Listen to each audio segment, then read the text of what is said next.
Welcome back from a witty novel about the horrors of renting to the memoir of someone wrongfully convicted of murder. Did you write that one? The renting one? Here with her top picks for this month's book club is broadcaster and bookworm Ciara King. Hi, Ciara, good morning. Great to have you with us. You got three good books with you today. Three completely different books. Yeah, we're going to start by a book that the whole world seems to be talking about. It's by Chimamanda Ngozi Adichie, Dream Count. She's back after 10 years. After 10 years. So as you can imagine, there's a huge fanfare around, this book because she's an incredibly popular and brilliant author. And this book, it's kind of a novella. It tells the story of 4 different women and how all their lives kind of intersect with each other. And it's kind of told in 4 different, like a 4-part novella. So the first voice we hear is Chiamaka, and Chiamaka is from a very rich Nigerian family. She's a travel writer. And a lot of it's more kind of an introspection about her romantic thoughts, her career hopes. Is money a constraint to her by being a travel writer? But it's more kind of, there's no plot really. There's only one character in the book that there's an actual plot around, and that's Kadiatu.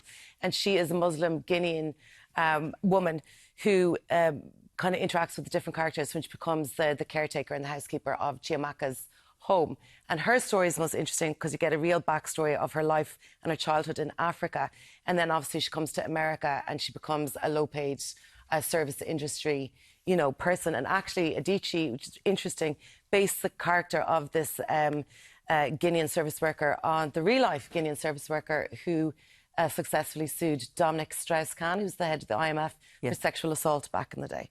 Yes. So she's also a really interesting counterpart to the different women in the book who are really successful, well-educated, rich Nigerian women.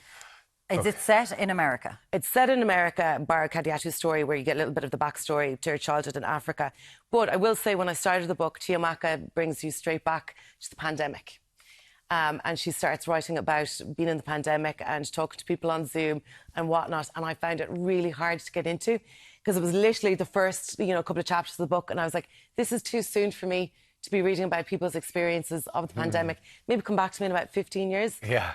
And I'll want to maybe read about it. Yeah, maybe, yeah. It was just, I kind of opened it and I was excited because, obviously I'm a fan of her work. And I actually had to put it down for a while, go and read the other 2 books and then come back to it. Right. Yeah. So this Chiamanda is a big deal. She's a big author, but it's her first book in a decade. Yeah. So you're obviously very excited about it. So what do you make it like? Is it? I found it really hard going, and obviously it lost kind of points for me when I literally opened the book and she was talking about her experience of there being no toilet paper in the supermarket. And you're like, I don't want to be there. I don't want to be there. I don't want to be there, and and whatnot. Well, but exceptionally written. You know what I mean? And it said not really a book essentially about plot, more about kind of women's thoughts and introspections on motherhood, romance, career, and obviously the whole point of whether money can actually be a burden or stunt your growth. Which is something that she's known for, looking at those things. Well, it's already global sensation. Everyone talking about it. That is Dream Count. That's quite out everyone now. talking about it, but lots of people are talking about it. I'd never heard of it. Well, you're not meant to, but you're okay. You're Say right. everyone's talking about it. Your book, we should all be feminists. Okay, right. It's like very good. It's brilliant. You're dead right. Not everyone. The book world is talking about that book. We're going to move on to a debut novel. This is by Rushing Lanigan. I want to go home, but I'm already there. So good. So this is her debut novel. She's from Belfast. Now, people are describing this as like a funny, comedic take on like the housing crisis.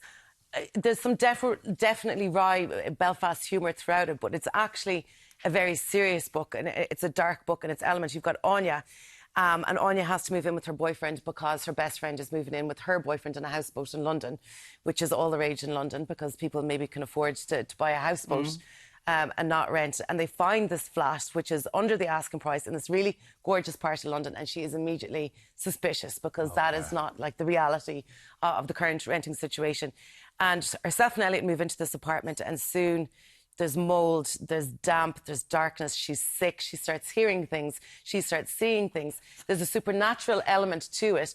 Elliot, her partner, isn't buying any of it, so that causes, obviously, tension in the relationship. But is there a ghost? You're going to have to decide for yourself, or is it what's going on with kind of Anya psychologically in her life at that time?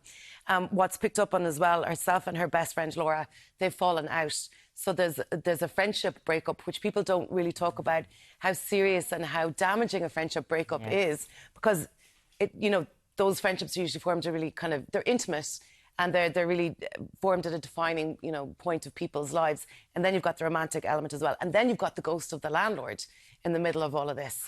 And there's a lot going on. So, yeah. Is it because I read that it was about the current situation with people trying to rent and trying to buy houses. Yeah, at the and moment. the landlord being absent and trying to get a place through a letting agent, and then sending emails when something isn't right with the apartment, and then you're kind of getting blamed and told if there's condensation or mold to put pots on top of your pasta when you're cooking it in the cooker, and it's kind of this ridiculousness.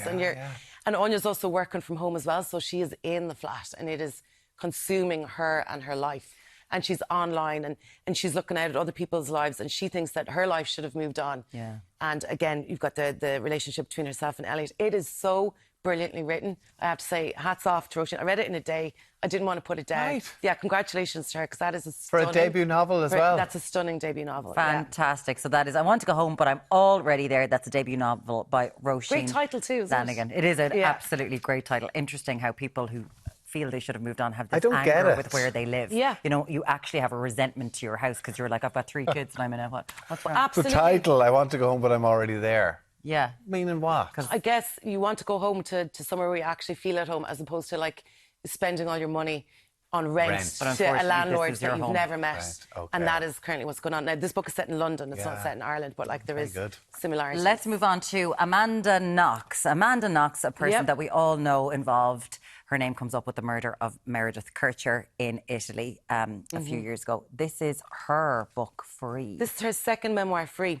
And since 2007, like obviously the name Amanda Knox, I knew her as Foxy Knoxy. She was all over the newspapers, the tabloids, the world, and she spent 4 years in jail in Italy. And this memoir is about what happened after she got back to Seattle, after she got out of jail, how she worked through her own trauma and how she tried to kind of get back to a normal life, and all that kind of that came with it. She didn't trust therapists, for example, because she was so suspicious that she would open up to a therapist and they would go to the tabloids, because she had been thrown into this kind of world stage that she didn't ask to be thrown into, but was obviously accused of the murder along with her Italian boyfriend at the time.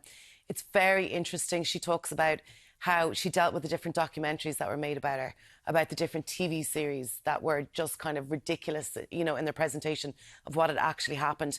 She talks about a really interesting encounter with Monica Lewinsky, who was also a young woman in her 20s who was absolutely vilified by the world. There's the most interesting thing about this, though, is her relationship with the former prosecutor, who she blames for everything that happened in her life, why she ended up in jail, the kind of corrupt Italian system. And she reaches out to him. She got married. She found a husband called Chris. She had 2 children, and she kind of was looking for closure. So she started writing back to this, and they met up initially. I found it absolutely fascinating. Interesting. Wow. I think Elaine's chatting with her shortly. That's Amanda Knox. It's free. As always, thank you so much for joining us. Thank you, Ciara King. Thank you so much. Tomorrow, from Star Wars to Marvel, the Cork comic book artist on his latest animation project. Yes, we're going to learn more about Make-A-Wish, children's charity, and lots more. We'll see you back from 7. Bye.